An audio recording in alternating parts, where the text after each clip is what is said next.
when a lady removed her glove to reveal a cut finger. Not surprisingly, in a world where she is so acutely aware of her social station, Karen also measures the progression of her life, putting each period in a neat package. There was a childhood on Elmdale Avenue, salad days in Geneva, the early years of marriage in Toronto on Gavin Street, and her current life in Rowanwood. The dilemma that fuels the story that Karen tells herself, which makes up the novel, is her current bewilderment. Despite her carefully nurtured ability to be absolutely punctual, to avoid the cracks in the sidewalk when she walks, to wear and say just the right thing, Karen, like so many women of her generation, has lost her balance. The Torontonians recounts Karen's attempt to regain that balance, with the help of her friends and her husband of 20 years. Natalie Cook and Suzanne Morton, 2007. Author's note. The participating characters in this book are, in word, deed, and appearance, wholly the product of my imagination. The residential suburb Rowanwood does not exist and never has existed. There is no such school as Waycroft, and no such building as the Preston Trust. Neither Gavin Street nor Elmdale Avenue appears on any map of Toronto that I have ever seen. Nor is there any Holton Street, which crosses Yonge.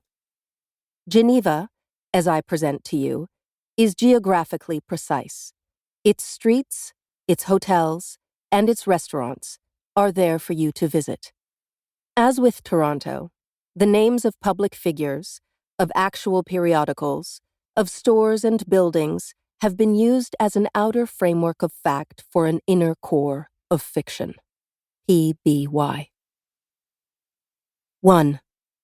The exact size and shape and color. Early morning sunlight warm against the thin, smooth contour of one cheek. Karen sat in the breakfast room and thought about suicide. The thought was a toy she now played with too often when she was alone.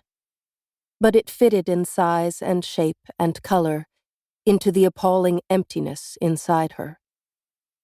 In her mind's eye, she saw it as a gray cube, opaque, polished, its surface a tactile pleasure to which fingers clung in spite of what was hidden within its six-sided facelessness.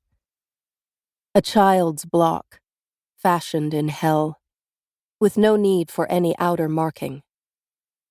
That she should look on it as a toy made it no less evil, did nothing to disqualify it as a companion for the despicable tears that had recently become part of the pattern of her nights and days.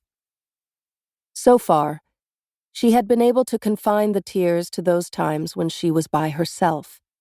There was that, at least, to be thankful for.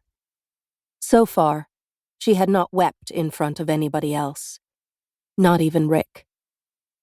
Her gaze wandered from her half-filled cup of coffee to Rick's empty one, to his table napkin neatly replaced in his silver ring, to the morning newspaper he had put down less than 2 minutes earlier.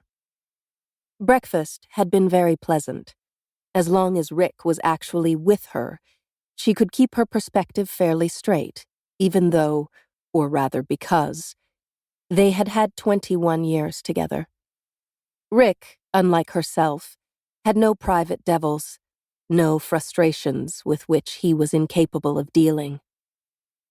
While finishing his coffee, he had said, "It looks as if the United Nations has really taken hold this time." "That's good," Karen had replied.